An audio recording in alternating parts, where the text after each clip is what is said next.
Very good morning scholars.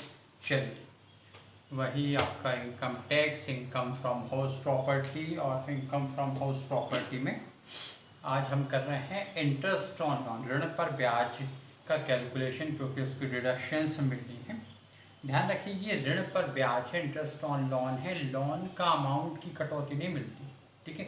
अब यहाँ पर इसमें आप वर्गीकृत कर सकते हैं, एसएससी को क्लासीफाई कर सकते हैं दो तरह से। एक तो ये कि जो सेल्फ ऑक्यूपाइड वाले करदाता, स्वयं के निवास वाले सेल्फ ऑक्यूपाइड एसएससी, और जो लेट आउट वाले एसएससी, यानी जिन्होंने अपने मकान को पूर्णतः किराए पर दे रखा है।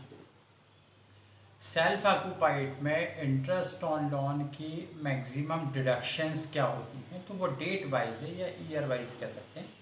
यदि लोन यानी ऋण की राशि 1 अप्रैल 1999, ठीक है, मतलब वर्ष 1 अप्रैल 1999 से पहले यदि मान लीजिए ऋण लिया हो, तो इंटरेस्ट ऑन लोन मैक्सिमम जो है वो 30,000 मैक्सिमम, अधिकतम 30,000 रुपये की कटौती मिलती है। और यदि मान लीजिए ऋण पर ब्याज की कटौती, इंटरेस्ट ऑन लोन की, और यदि ऋण जो है 1 अप्रैल 99 या उसके बाद लिया गया, तो आजकल अभी इसकी 2 लाख रुपए तक की मैक्सिमम, यदि इंटरेस्ट ऑन लोन मान लीजिए 1,80,000 है तो 1,80,000 की कटौती मिलेगी। मान लीजिए 2,10,000 है तो 2 लाख की मिलेगी, क्योंकि मैक्सिमम लिमिट जो है वो 2 लाख रुपए है। ठीक है, या 2 लाख रुपए या उससे कम, यदि ज़्यादा है तो सिर्फ 2 लाख रुपए तक की कटौती मिलती है। ये कब? सेल्फ ऑक्यूपाइड वाले मकानों के लिए, जिसमें करदाता स्वयं रह रहा हो। ठीक है। अब यदि मान लीजिए लेट आउट है, लेट आउट के लिए क्या, लेट आउट के लिए जो है वो आपको कैलकुलेशन करना पड़ेगा इंटरेस्ट ऑन लोन का, करेंट ईयर का इंटरेस्ट ऑन लोन, और इसके अलावा ऋण लेने से पहले, मकान बनने से पहले, बनी सी बात है, आपने लोन जो है वो किसके लिए लिया होगा, मकान बनाने के लिए या फिर रिपेयर के लिए। रिपेयर के लिए तो 30,000 की मैक्सिमम है, मकान के बनाने के लिए या क्रय करने के लिए लिया गया होगा। ठीक है, तो पहले आप ऋण लेंगे तभी तो मकान बनाएंगे। ऐसा तो नहीं होता ना कि मकान बना लिया फिर ऋण ले रहा उस मकान के लिए, ये पॉसिबल ही नहीं है। और यदि ऐसा कुछ करते तो इनकम टैक्स डिपार्टमेंट उसको मान्य नहीं करेगा। ठीक, तो पहले आपने ऋण ले लिया, फिर उसके बाद में आपका मकान बना। हाउस प्रॉपर्टी हेड में टैक्सेबल कब हो रहा है, जब आप मकान अस्तित्व में आ जा रहा है, उसके बाद में टैक्सेबल हो रहा है। तो ऋण लेने से लेकर मकान बनने तक की डेट का जितना इंटरेस्ट ऑन लोन होता है ईयर वाइज, उस इंटरेस्ट ऑन लोन का 1/5 या कह सकते हैं कि 20%, ठीक है, 1/5 या 20% वो, और करेंट ईयर का इंटरेस्ट ऑन लोन, दोनों का टोटल करके डिडक्टेबल होगा। ये इंटरेस्ट ऑन लोन जो है वो ड्यू बेसिस पर डिडक्टेबल होता है, यानी देय आधार पर, यानी ड्यू हो गया, देय हो गया, देना है तो डिडक्शन मिल जाएगी आपको। एक्चुअल पेमेंट हुआ हो या ना हुआ उससे कोई फर्क नहीं। जबकि म्यूनिसिपल टैक्स की कटौती कब मिलती है, जबकि करदाता यानी असेसी ने वास्तव में उस वर्ष में भुगतान किया हो, चाहे उस वर्ष का, आगे के वर्ष का, पीछे पिछले वर्षों का, जितना भी एक्चुअल पेमेंट किया हो उसी की डिडक्शंस मिलती है। किसने? असेसी यानी करदाता ने। यदि किराएदार ने, ये म्यूनिसिपल टैक्स की बात कर रहे हैं, यदि किराएदार ने कर का भुगतान कर दिया है तो फिर कटौती नहीं मिलेगी। ठीक है, लेकिन हाँ, यदि मान लीजिए मकान मालिक ने पैसे किराएदार को दिए कि भैया ये नगर निगम का टैक्स है और आप उसी रोड पे से तो जाओगे अपने ऑफिस की तरफ या अपनी दुकान की तरफ, तो ये अमाउंट जो है इतना टैक्स आप पेड कर देना, तो यही माना जाएगा कि करदाता ने ही भुगतान किया। ये नहीं कि वहाँ तक जाने में किराएदार चला गया तो ये इनकम टैक्स डिपार्टमेंट का नहीं, ये तो किराएदार ने पेड किया, अमाउंट तो करदाता ही नहीं दे रखा। ठीक है, चलिए, तो वो ये म्यूनिसिपल टैक्स एक्चुअल पेमेंट पर डिडक्टेबल होगा और इंटरेस्ट ऑन लोन जो वो ड्यू बेसिस पर। फिर सेल्फ ऑक्यूपाइड वाली बात समझ में आ गई आपकी। अब यहाँ पर यदि मान लीजिए आप जो लेट आउट पोर्शन है, लेट आउट पोर्शन में जो है मैक्सिमम ऐसी कोई लिमिट नहीं है कि 2 लाख की या 30,000 रुपये की, ऐसी कोई भी डिडक्शन, ये लिमिट नहीं है। बस ध्यान रखना है आपको कैलकुलेशन उसका कैसे करना है।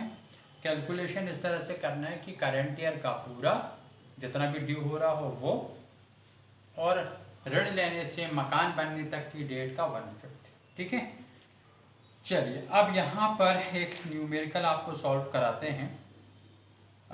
लिखा हुआ है वही सकलेचा सर की बुक का राकेश गर्ग वाला क्वेश्चन है।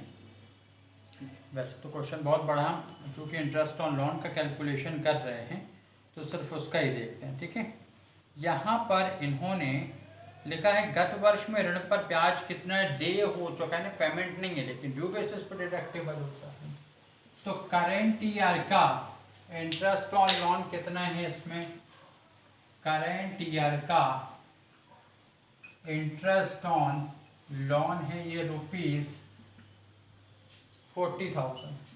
ठीक है, कितना है, 40,000 रुपये, ये करेंट ईयर का है।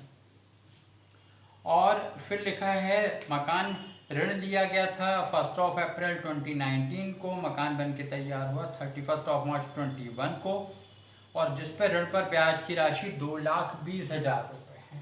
ठीक है, तो अब यहाँ पे या आप लिख लें previous years interest on loan, आप चाहें तो डेट डाल लो कि 1 अप्रैल 2019 टू 31 मार्च 21 तक का, तो वो कितना आ जाएगा, 2,20,000 है। अब ये जो ऋण लेने से मकान बनने तक की डेट का 1/5 लेना है ना, तो इसका 1/5 कर दीजिए, तो 40 पंजे 200 और 4 आई थिंक 44,000 आ जाएगा, 44,000 रुपये। ठीक है, तो ये 44,000 आके एक बार चाहे तो करके देख लें, 2,20,000 में 5 का भाग दे दो 44। ठीक है, तो ये 44 है और ये 40 दोनों मिलके 84,000 करेंट ईयर का तो पूरा। ठीक, ये और ये 44 दोनों मिलकर 84,000 का इंटरेस्ट ऑन लोन जो है वो डिडक्टेबल होगा, ऋण पर ब्याज की कटौती मिलेगी। ठीक है, एक ठीक है क्वेश्चन और हम देख लेते हैं। ठीक, चलिए ये बात समझ में आई किस तरह से करेंट ईयर का पूरा और ऋण लेने से लेके मकान बनने तक की डेट का 1/5। चलो इतना भाग रब आउट नहीं करते हैं क्योंकि इसकी ज़रूरत पड़ेगी हमें, है ना। अब एक क्वेश्चन और है, लिखा हुआ है 50,000 रुपये का लोन लिया गया, 15% 15% इंटरेस्ट ऑन लोन ये रेट है इंटरेस्ट की, और मकान ये ऋण लिया गया था कब, 1 अप्रैल 2016 को। ठीक है, और मकान बन के तैयार हुआ 31 मार्च 2018 को। ठीक है, अब यहाँ पर आप देखेंगे जरा करेंट ईयर का ऋण यानी लोन का अमाउंट कितना है 50,000, तो ये 50,000 का 15% यानी 15/100 हो जाएगा, 0000 यह आएगा 7,500 यानी 7,500 रुपये करेंट ईयर का लोन ये डिडक्टेबल होगा।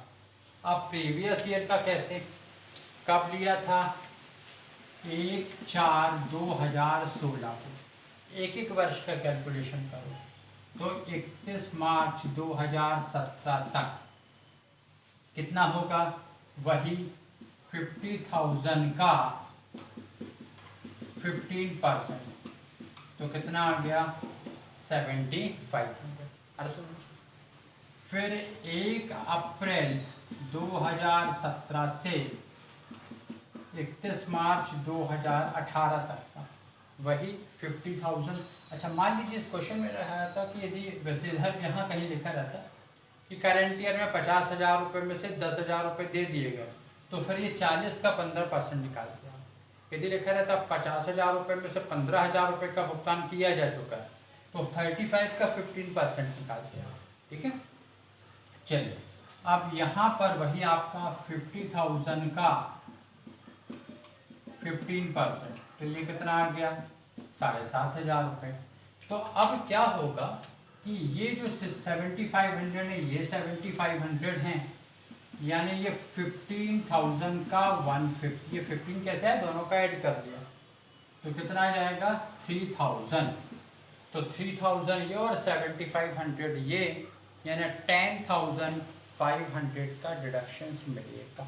अरे समझ में, करेंट ईयर का पूरा जितना आप 7500 है वो ड्यू बेसिस पे, चाहे एक्चुअल पेमेंट हुआ हो या ना हुआ हो, और मकान ऋण लेने से मकान बनने तक की डेट के इंटरेस्ट ऑन लोन का 1/5। तो ये 75 यानी 15,000 का 1/5 आ रहा सुन में। चलिए, तो ये इंटरेस्ट ऑन लोन ध्यान रखें। कभी क्वेश्चन में आएगा कि ये यहाँ तो आप देख रहे हैं ना एग्जैक्टली डेट आ रही है, थोड़ा सा आपको और बता देते हैं। यदि मान लीजिए आपने ये ऋण जो है 1 अप्रैल 2016 की जगह सपोज 1 अक्टूबर को लिया होता है, 1 अक्टूबर 2016, तो 1 अक्टूबर 2016 से 2017 की 31 मार्च, अक्टूबर नवंबर दिसंबर और 3 वो 6 महीने का निकालते हैं यहाँ पे, ठीक है। और ये तो फिर पूरा 12 महीने का आ जाता है। आ रहा समझ में? चलिए, तो इस तरह से ये ध्यान रखें। पर एनम वर्ड का मीनिंग आप समझते हो ना, कि यदि एनुअली, पर एनम, प्रतिवर्ष, वार्षिक ये शब्द लिखा रहता तो अप टू द मंथ उसका कैलकुलेशन करें। ठीक, चलिए, ठीक, थैंक यू।